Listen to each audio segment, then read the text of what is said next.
ہمارے چینل تبلیغ T V کو ضرور سبسکرائب کریں اور نئی اپڈیٹس کے لیے گھنٹی کے بٹن کو ضرور دبائیں۔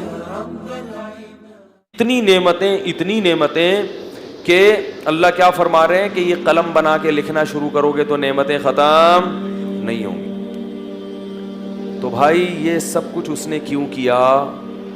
کہ وہ چاہتا ہے کہ لوگ مجھے پہچانیں اور پہچان کر پھر چھوڑ نہ جائیں۔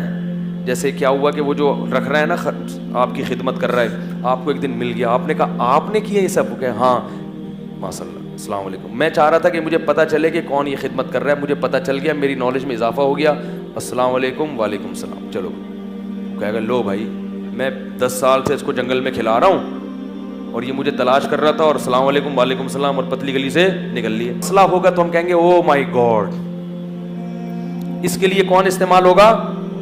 او مائی گاڈ، فار گاڈ سیک۔ جب کسی کو واسطہ دینا ہوگا تو کیا کہیں گے؟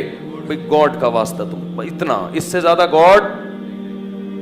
گرل فرینڈ کے حقوق ہیں، بوائے فرینڈ کے حقوق ہیں، کتے کے حقوق ہیں، بنانے والے کے کوئی حقوق نہیں ہیں۔ تو یہ باتیں کون بتاتا ہے؟ قرآن۔ یہ بڑی اہم باتیں انسانی زندگی کے لیے۔ قرآن کے علاوہ دنیا کی کوئی کتاب ان چیزوں کو ہائی لائٹ نہیں کرتی۔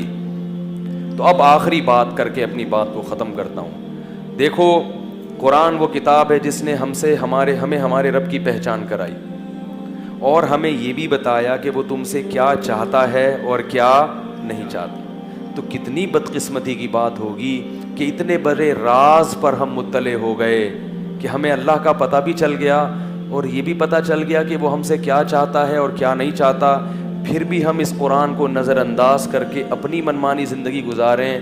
کتنے افسوس کی بات ہے اور کتنی بڑی محرومی کی بات ہے۔ ایسے لوگوں کے لیے اللہ نے جہنم کی آگ تیار کر کے رکھی ہے، اتنا سخت عذاب کہ اتنی بڑی نعمت تمہیں ملی تھی اور تم اس نعمت سے نظریں چراتے رہے۔ تو اتنا بڑا جرم ہے کہ اس کے نتیجے میں اللہ نے کیا رکھا ہے؟ جہنم کی آگ۔ تو اللہ ہم سے کیا چاہتا ہے؟ پہلی بات یہ چاہتا ہے کہ مجھے ایک مانو، میرے ساتھ کوئی شریک، کیونکہ اس کائنات میں میرے علاوہ کوئی اور بادشاہ ہوتا تو کائنات کا نظام تباہ و برباد ہو جاتا۔ مشکل کشا حاجت روا صرف اور صرف کسے سمجھو؟ بولو بھائی مجھے، میں کر رہا ہوں۔ اب آپ کے سامنے کوئی کھجورے رکھے گیا، آپ نے کہا یہ تو کر رہا ہے مگر وہ بھی کر رہا ہے، وہ بھی کر رہا ہے، وہ کہے گا بھائی میں کر رہا ہوں، موت سے میں نے تمہیں بچایا، اس کو غصہ آئے گا نا۔ ایسے ہی اللہ کو بھی غصہ آتا ہے کہ پانی کے قطرے سے انسان کس نے بنایا؟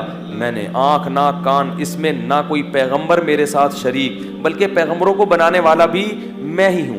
اس میں نہ کوئی پیغمبر شریک، نہ کوئی بزرگ شریک، نہ کوئی فرشتہ شریک۔ ارونی ماذا خلقوا من الارض، فرمائے جن کو مشکل کشا حاجت روا سمجھتے ہو کہ تمہاری حاجتیں پوری کریں گے، بتاؤ انہوں نے زمین اور آسمان میں سے کس حصے کو بنایا ہے؟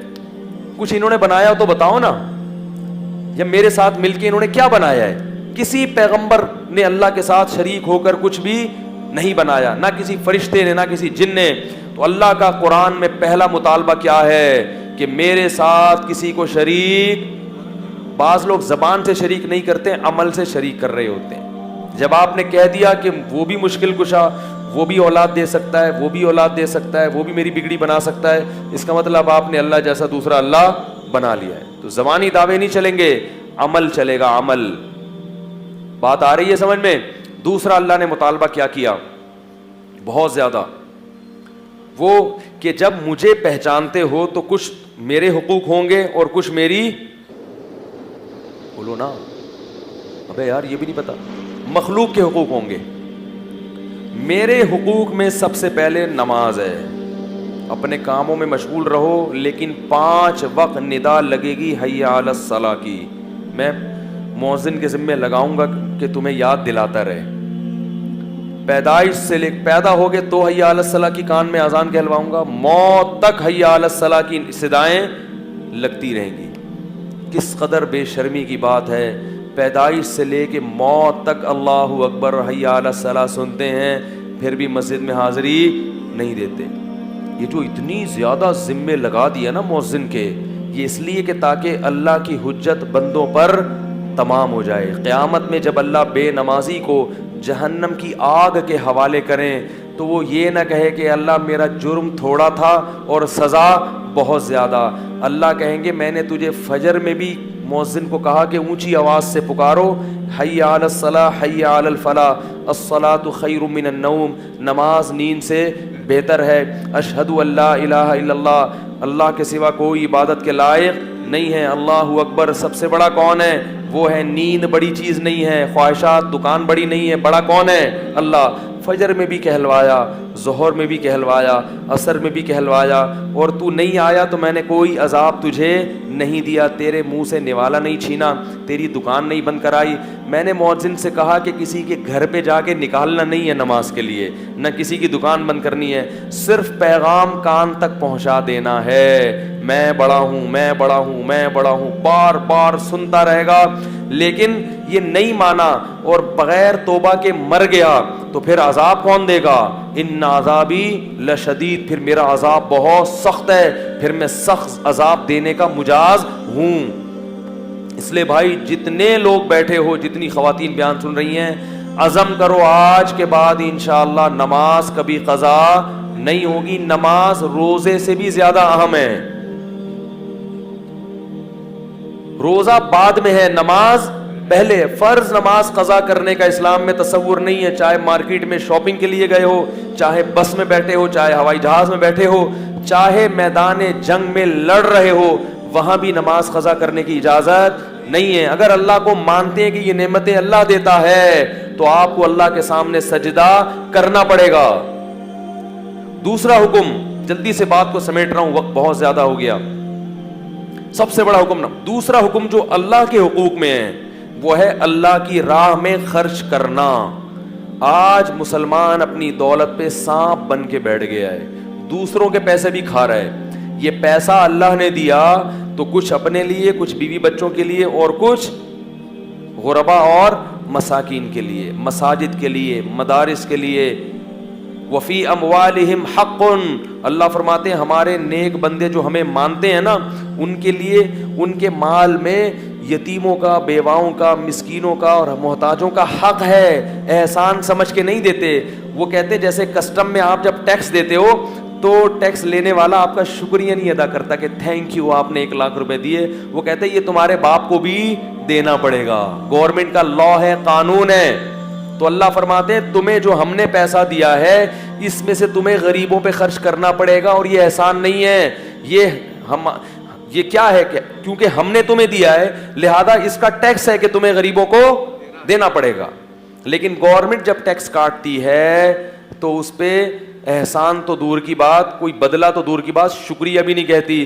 اللہ کہتے ہیں میں تم سے ٹیکس لے تو رہا ہوں لیکن یہ میرے خزانوں میں جمع ہو رہا ہے. من ذا الذی یقرض اللہ قرضا حسنا, کون ہے جو مجھے قرضے دے گا, فیضاعفہ لہ اضعافا کثیرا, کئی گنا بڑھا کے واپس لوٹاؤں گا میں, کئی گنا بڑھا کے. آتو حقہ یوم حصادی, فرمایا جب فصل کٹے تو کافر جو جب فصل کاٹے گا تو پوری پیداوار رکھ لے گا. مسلمان کہے گا جس خدا نے مٹی اور پانی کے ملاپ سے اس فصل کو پیدا کیا اس کا حق سب سے پہلے. کتنی پیاری آیت ہے, میں جب پڑھتا ہوں بڑا مزہ آتا ہے. فرمایا تو حقہ یوم حصادی, جب یہ لہلہاتی فصلیں کٹا کریں تو اس کے کٹائی کے وقت اس کا اللہ کا جو حق ہے وہ اللہ کو دے دیا کرو. اپنے عمل سے ثابت کیا کرو کہ یہ پیدا کرنے والا کون ہے, اللہ ہے. عشر صرف اسلام میں ہے, پیداوار کا حق دنیا کے کسی مذہب میں نہیں ہے, کیونکہ وہ سمجھتے ہیں ہماری محنت ہے. اللہ کہتا ہے تمہاری محنت نہیں ہے. آم کی گھٹلی میں ایسے سافٹ ویئر انسٹال کر دیے کہ گوبر پانی کے ملاپ سے پورا درخت پیدا ہوتا ہے, ایک گھٹلی سے ہزاروں آم پیدا ہوتے ہیں. یہ کسی سائنٹسٹ کا کمال نہیں ہے, یہ میں نے پیدا کیا ہے. تو میں کہہ رہا ہوں کہ 9 حصے رکھ لو اور 1 حصہ میری مخلوق کو دے دو. تو زکوٰۃ بھی ہے. پھر یہ بھی کس کا حق ہے, زکوٰۃ مخلوق کا حق نہیں ہے, یاد رکھو. زکوٰۃ کس کا حق ہے, اللہ کا حق ہے. اگر مخلوق کا حق ہوتا تو مخلوق کو آپ سے زبردستی زکوٰۃ لینے کی اجازت ہوتی. دیکھو میں نے کسی سے 1 لاکھ روپے لیے کے کھا گیا تو اس کو حق ہے کہ زبردستی چھینے مجھ سے, حق ہے یا نہیں؟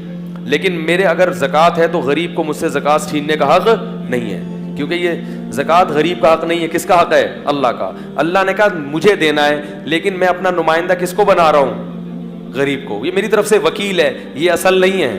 اس لیے فقہاء نے بڑا عجیب نقطہ بیان کیا. فرمایا جب ہم غریب کو زکوٰۃ دیتے ہیں تو یہ زکوٰۃ غریب کے ہاتھ میں نہیں جاتی, اللہ کے ہاتھ میں جاتی ہے. پھر اللہ کے ہاتھ سے کہاں جاتی ہے؟ غریب کے ہاتھ میں. یعنی ہم غریب کو نہیں دیتے, غریب کو کون دیتا ہے؟ اللہ. اس کی مثال ہے جیسے میں نے 1 لاکھ روپے آپ سے قرضہ لینا تھا, تو میں نے ایک بندہ بھیجا, میں نے کہا جاؤ اس سے قرضہ میرا نکلواؤ جا کے, ٹھیک ہے نا. اس نے قبضہ کیا, جب قبضہ کیا تو میں نے کہا چلو اب یہ تم ہی رکھ لو. تو غریب جو ہم سے لیتا ہے کس کی طرف سے؟ اللہ کی طرف سے. پھر اللہ غریب کو کہتے ہیں چل اب کیا کر, تو کھا لے, مجھے ضرورت نہیں ہے. زکوٰۃ بہت بڑا حکم ہے. اسی طرح زکوٰۃ کے علاوہ بھی صدقات و خیرات. قرآن کہہ رہا ہے وَيُطْعِمُونَ الطَّعَامَ عَلَىٰ حُبِّهِ. ہمیں ماننے والے لوگ ہماری محبت میں ایسے پاگل ہو جاتے ہیں کہ کون اتنا کھلا رہا ہے, ایسے پاگل ہوتے ہیں کہ ہماری محبت میں یطعمون الطعام علی حبہ مسکینا ویتیما واسیرا, مسکینوں کو, قیدیوں کو اور یتیموں کو کھلاتے رہتے ہیں, خرچ کرتے رہتے ہیں. اور جب یہ غریب طبقہ ان سے پوچھتا ہے بھائی کیوں لٹا رہے ہو اتنا, کیوں کھلا رہے ہو, تو جواب میں کیا کہتے ہیں؟ انما نطعمکم لوجہ اللہ. ہم تمہیں خوش کرنے کے لیے نہیں کھلا رہے, ہم اسے خوش کرنے کے لیے کھلا رہے ہیں جو ہمیں کھلاتا ہے. لا نرید منکم جزاء ولا شکورا. اسی وجہ سے ہمیں تم سے اس کا کوئی بدلہ نہیں چاہیے اور شکریہ نہیں چاہیے, شکریہ نہیں چاہیے. ایسا نہ ہو شکریہ کہا تو ثواب کم ہو جائے. انا نخاف من ربنا یوما عبوسا قمطریرا. اصل میں بات یہ ہے کہ ایک دن آنے والا ہے جس دن ہم سے ہمارے گناہوں کا حساب لیا جائے گا. ہم چاہتے ہیں کہ اللہ کی مخلوق کو کھلا کے اس عذاب کو اپنے اوپر سے دور کریں.